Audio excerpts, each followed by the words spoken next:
You're listening to a CNA podcast. Now, a letter to myself with Joel Chua. The mistake that I've made, but was forgiven by my children. At that point, to be honest, my surrounding was very bad. I didn't get much support. I didn't get much help. But my children was there and tell me that, I have to keep moving on. I'm doing good. Just any support, words of encouragement, they are there for me.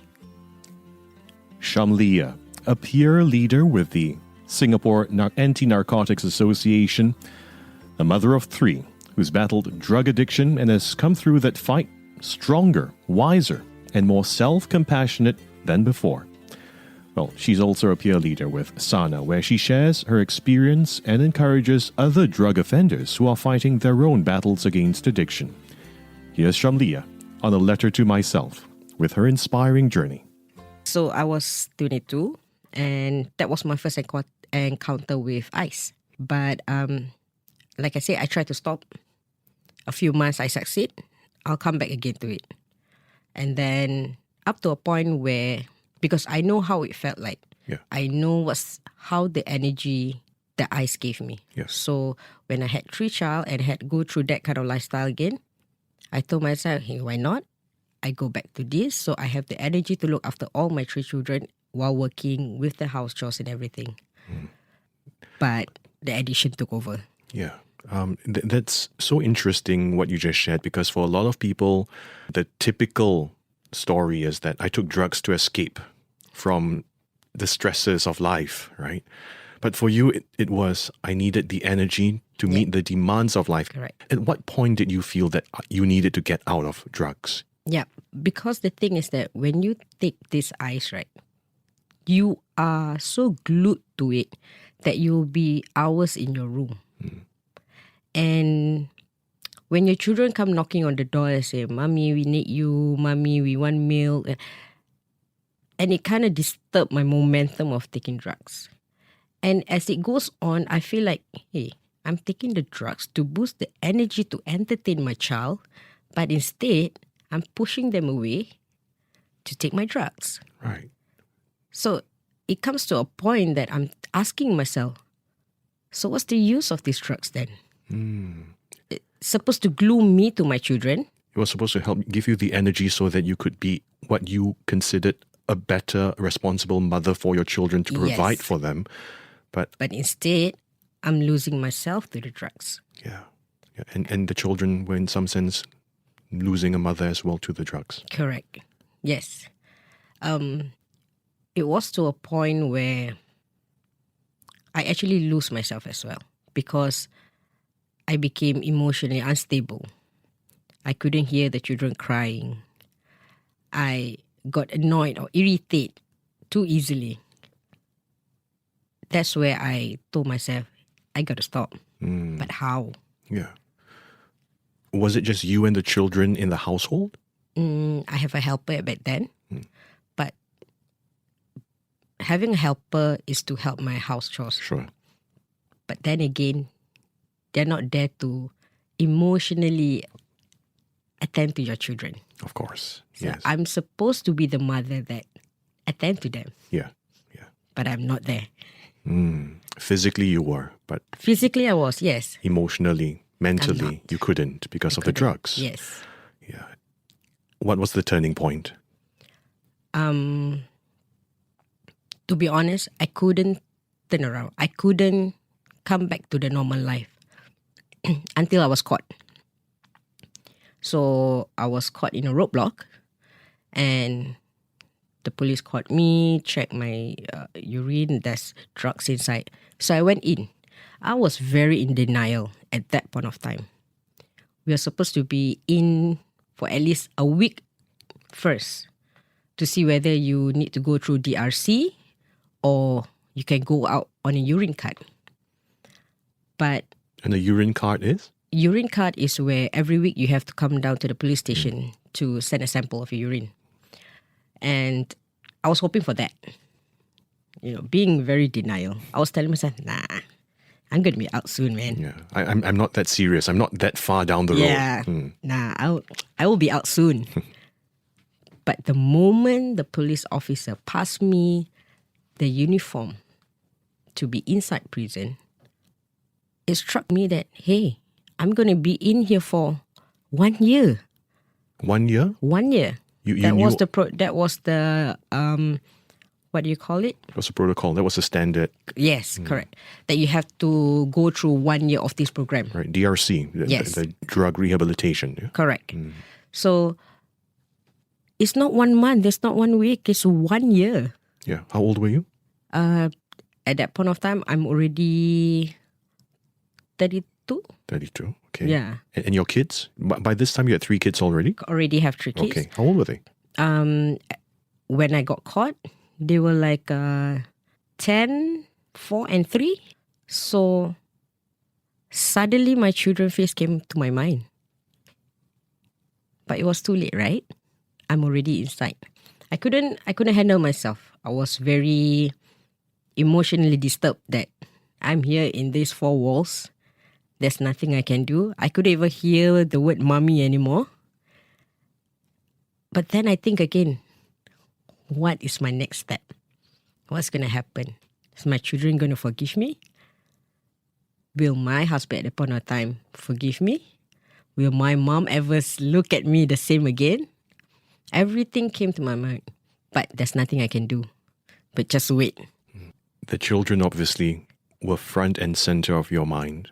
What happened when you went in? Who took care of your children? Okay, so my mom came over to the house and take care of my children because at that point of time, I'm also having problem with my husband. So with that relationship problem, with me being inside, it's not easy for me to handle mentally. Yeah. And the thing is that you are not able to do anything. You can only think about it. You cannot solve it there and then. There's no one for you to talk about. To who you want to talk this about. There's to be honest, it's just time. Time to heal everything. Yeah. Time to heal you physically because of the drugs. You needed to detox, obviously. Correct. Yes. But mentally and emotionally as well. Yes. How would you describe that process of healing for you?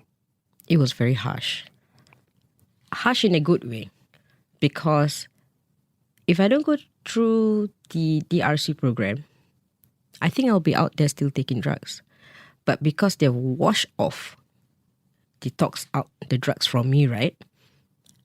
I could finally think straight of what I want, what I need, and what I have to do. And the fact that my children came to visit me, only my first child, because the 2 young ones still young, right? So the first one came to me and she asked me, what are you doing inside there? Why are you not coming home? At that point in time, she still did not know what the... She doesn't know what's going on. Like, why am I inside? And then I told her that I did something wrong. So the police had to catch me and put me inside. Did you tell her what that something wrong was? I didn't. At that point of time, I didn't. Did she ask? She did, but I just some big mistake I made. Okay. Which I didn't explain to her yet. And then she asked me, how long will you be inside? Can the police forgive you? That breaks me down. Can the police forgive me?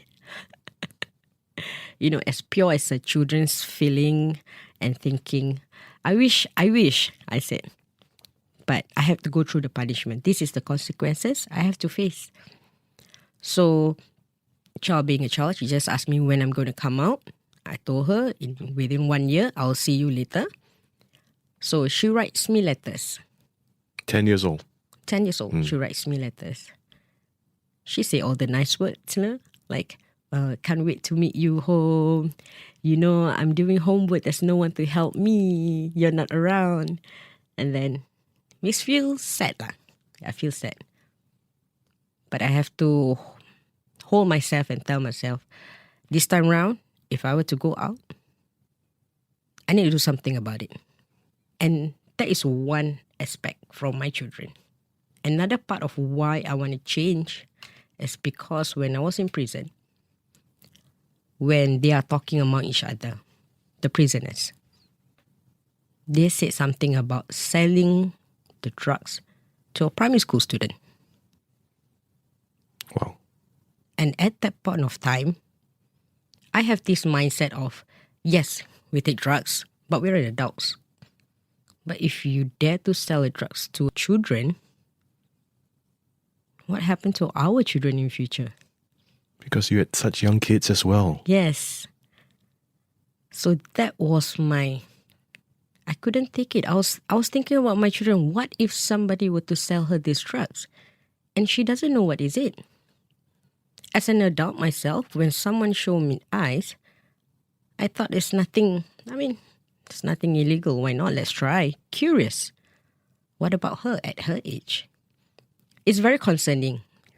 That is why when I came out with SANA, the Singapore Anti-Narcotics, I joined them as a peer leader so that make it as an awareness to everyone that this is happening in the real world. Yeah. For your children as well as for other people's children. Yes. Who potentially could fall victim to drugs as well. Correct. Yeah. So you came out after 1 year. Yes. Right. I came out after 1 year. Yeah. And that 1 year, as you said, it was harsh, but it was necessary. Yes. And your life changed. Change. 180 degrees. Yes. It's been how many years since you've been clean? 5 years in recovery and still ongoing. Wow. Congratulations. You know, Syamlia, if you could write that letter to your younger self, what would you say? I would have said, Dear Syamlia, please love yourself before you love anyone else. Appreciate your freedom and count your blessing. Because life is short. At what age of that younger Syamlia would this letter be addressed to? To my 18 years old. What happened at 18 years old? At 18 years old, once I got a motorbike license, my life changed.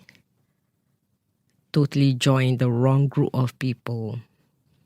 You need to know your surrounding, the friends you're with. That leads you from one thing to another. So I would tell to my 18 years old, love yourself first before you love anyone else. Why did your 18-year-old self need to hear this message specifically about loving herself first? Do you not feel like you were loved at 18 years old? Or?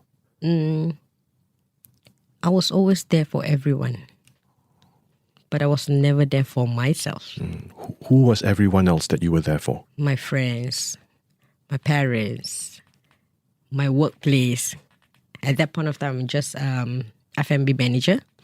So I'm all out for my work. I'm all out for my friends. But never once did I ask myself, am I okay? Do you want to do this? Or you're doing this because you want to be with your friends? Actually, by right, I do need to work. Financially, my parents were stable. But I needed to because everyone else is working. Around my age, they were working. So I need to work too. I need to blend in. You wanted to fit in. Yes. And when I say I am there for everyone else is whenever any one of my friends said that, hey, come, let's go out, let's go makan, let's go, hang around. I would just go. Without asking myself, am I tired to go? Or do you really want to go? No, I would just go. Yes. And being there with them. Anytime anybody needs any help in any way, like, hey, can you come down, help me with this? Hey, can you come to my house, help me with that? I would just go. Did you feel like you did fit in by being so agreeable? I mean, it makes everyone find me. And, it makes me to be more open to everyone. So everyone with anything would just go, Syamlia, she will come, no worries, anything, call Syamlia, But behind closed doors, I'm not happy. I realized that if I didn't love myself first, I couldn't even love my children. Not just my children, everyone around me. Yeah. What does loving yourself look like for you? Taking care of my own feelings. Right. Taking care of my own mental state. Knowing what I want first before agreeing to do other things. Share with us an example of how do you prioritize your needs first so that you can later on then provide that love for the people that you do care about. Okay. It's as simple as having your meals. Okay? And when everyone has different tastes in meals. So they'll be like, oh, can we have pasta? Can we have, spaghetti, different things. But I always ask myself, what do I want? Not straight away agreeing to everything. Wait, stop for a while and ask myself, are you okay with taking pasta today? No. Then I would discuss with them. I don't feel like having pasta. Can we have something else? And then if let's say there's a place that we can have everything a different meals, everything together, then we'll go for it. Because I keep on sacrificing my needs or what I want for others. And end up, I won't be happy. Yeah. What for? Yeah. I mean, on the surface, it seems that it's about food. I mean, and of course, typical Singaporeans, right? Food is important to us. But I get this sense that, beyond the food, right? It's about having a voice. Yes. Right? The food is symbolic. Correct. But the real thing is, I want my voice to be heard. Yes. Thank you for sharing that. That Syamlia, of the younger age that you sent that letter to at 18 years old, if she were to look at you today, what would she be thinking of you today?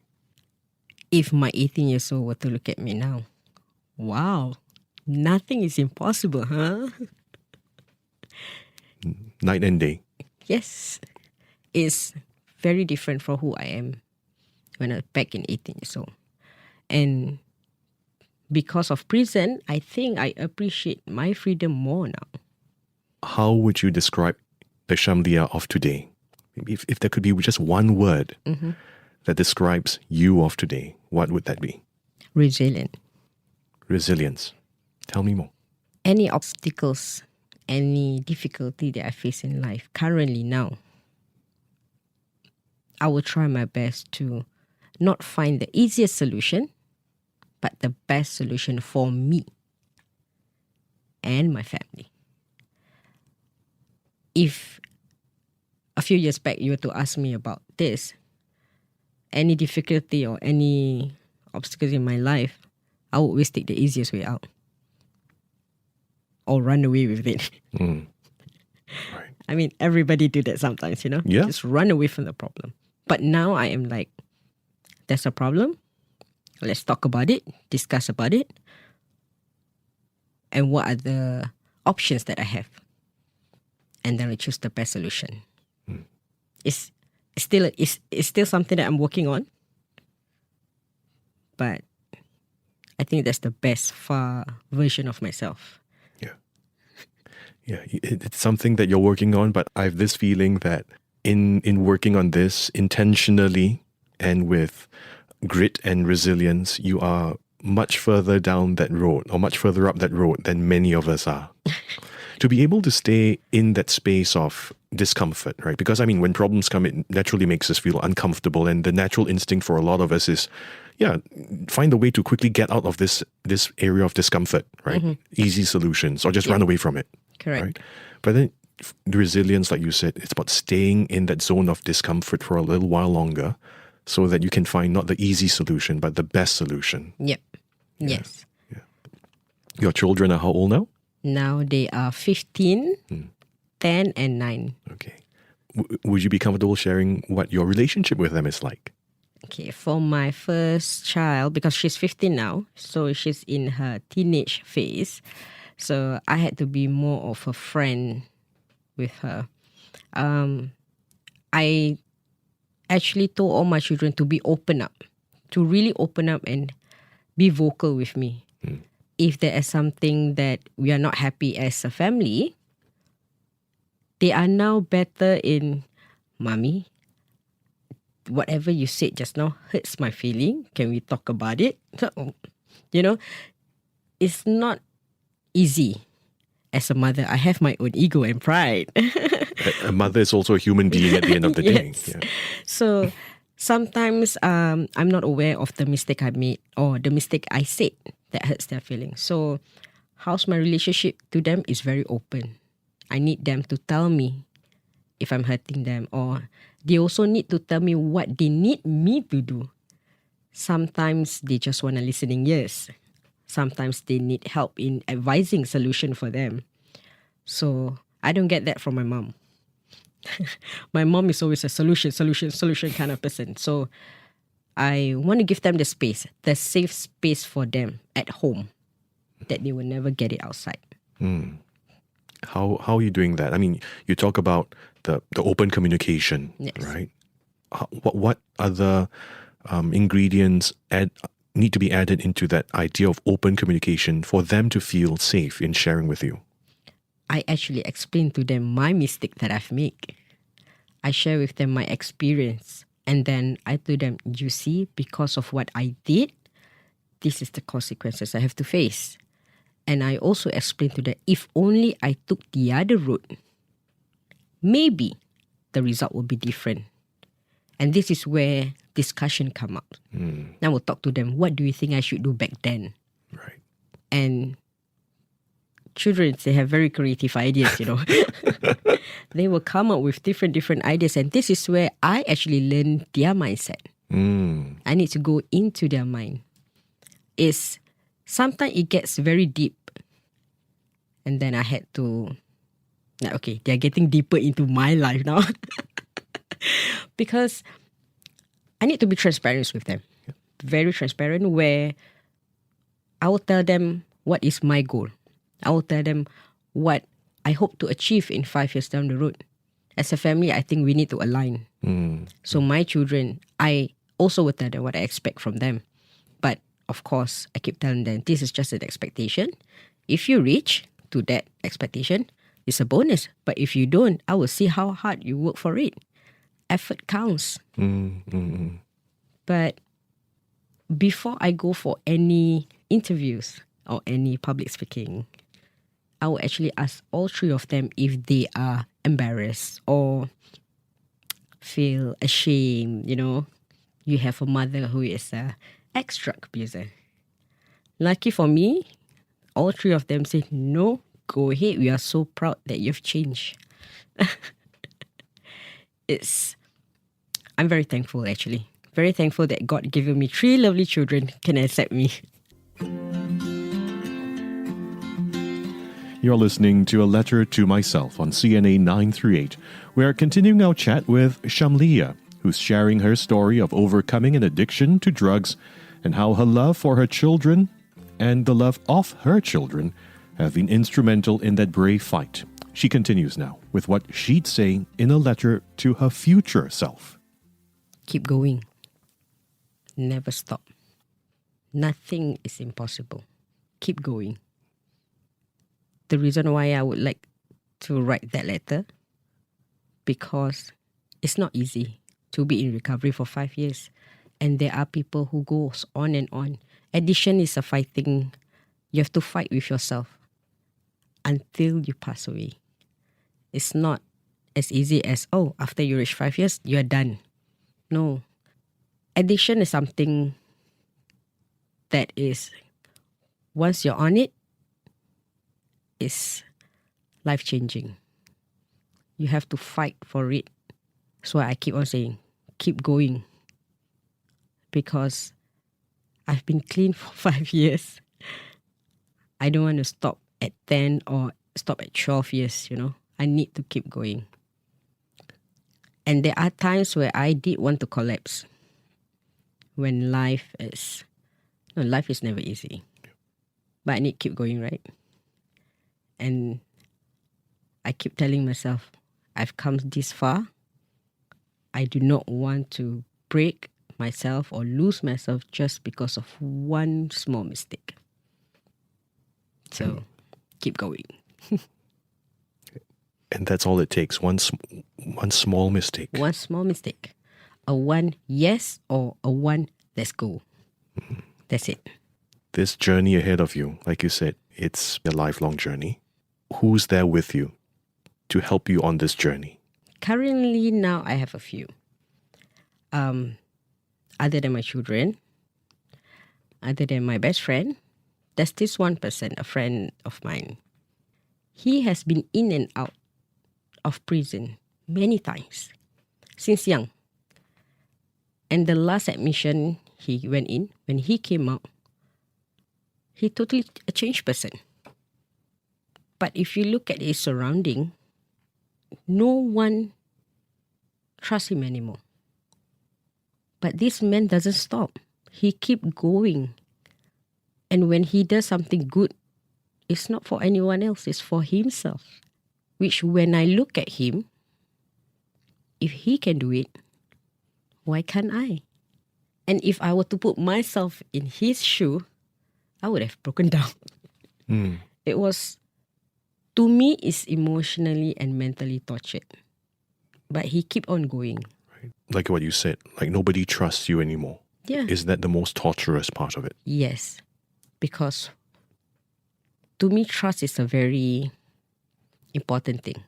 For you to do any transaction, any, be it business, be it personal, if you don't trust the person you're talking to, nothing can be done. Like whatever that person say, out of your mind. So what he's going through, like he keep the moment he fall down, he stand up and keep going. No matter what life throws at him, he keep on fighting, keep going. Like it's okay, it's all right. Like it's difficult, you know. Yeah.